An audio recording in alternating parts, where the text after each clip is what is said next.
Now it's time for our energy update with Dan McTeague, President of Canadians for Affordable Energy. Well, that's wonderful, Teresa. Thank you for this week. I'm looking at very interesting changes in the market, although the direction continues to confound reality. That is to say, supply is adequate, demand is strong, and yet we see prices dropping. That's a great thing for consumers, and we're seeing this across the country. But it belies a very significant factor, and that's that despite taxes having increased with the carbon tax 4 cents a liter, clean fuel standard taxes being applied another 2 cents a liter in many jurisdictions in Eastern Canada. The fact that we're about 20 cents a liter heading into this weekend cheaper than we were, say, on April 18th when we switched from winter to summer gasoline suggests that there's a dysfunction in the market. That's not to say that things are not going well as far as refineries and production is concerned. It's that it's no longer consistent with what's happening in the real world. Let me give you an illustration. You have almost every market now responding to, second by second to what any governor of the U.S. Fed has to say. Powell and many of his colleagues who make up and will be meeting again this Sunday have had a lot to say about no movement on interest rates in the United States. In fact, one from Minnesota suggesting that interest rates could actually go up. I'm not sure if this is a political ploy or, a way of trying to put cool down that inflated economy. But the reality is when you have $1 trillion or so injected into the economy by the Biden administration, naturally it's going to create inflation. And that, of course, is meaning that many more people are at work. That means more demand, not less. So we'll see how this thing resolves itself. In the meantime, we've seen a net decrease across Canada of about 3 to 5 cents a liter.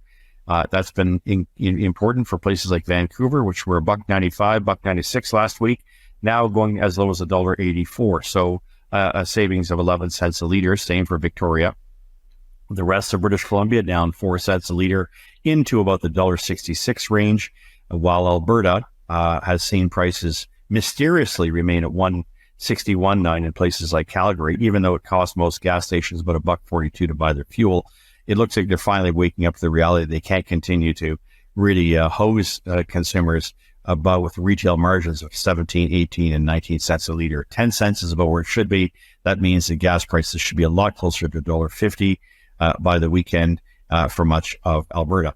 Saskatchewan has seen a small decrease, a penny or so, but there too, we see prices are very sticky despite prices dropping on markets.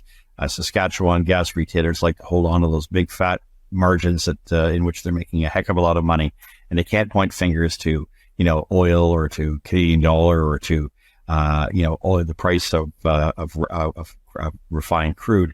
It's actually dropping, and so that means Manitoba will also see prices move down from $1.43 to $1.39 down to $1.35 or $1.36 by week's end. Now for Ontario, we've seen prices as high as $1.67 last week. Now down to about $1.59 by the weekend, that is to say Sunday, with a 3 cent decrease coming Friday to Saturday, and of course another penny's drop at least for Sunday. That of course means that Quebec will also, Teresa, find itself about 11 cents ahead of that. So $1.70 from where they were, $1.75, $1.76 a week ago. Atlantic Canada has seen a decrease, as I had predicted, of about 2-3 cents a liter. And diesel, of course, is following not too far behind that. They've seen 2 big decreases in the past week and are now trending from Newfoundland into New Brunswick, Nova Scotia, and PEI. Given their higher taxes, they're looking at prices more in the range of $1.70, possibly going down below that this time next week.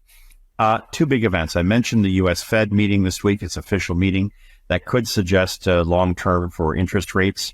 Or longer term for the next couple of months. No one's expecting any change. We are in Canada, as we know, given the lackluster economic activity that we saw. Many experts are expecting 2.8% growth.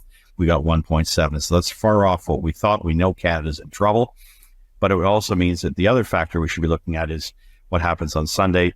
There is there's a meeting via internet, of course, of the players, OPEC and its allies, and they're likely to, at the very least, continue production cuts well into 2025 to signal to the market that they're really tired of energy traders being run by AI algorithms and money managers who are completely detached from fundamentals and reality. So expect there will be further upward pressure on oil. We're only a couple of months away from oil hitting its all-time low in terms of supply. And that means that in the next couple of weeks, we are going to get a major correction in gas prices. So until then, enjoy the cheaper prices, and they're going to stay that way at least for another week. Thanks again, Teresa.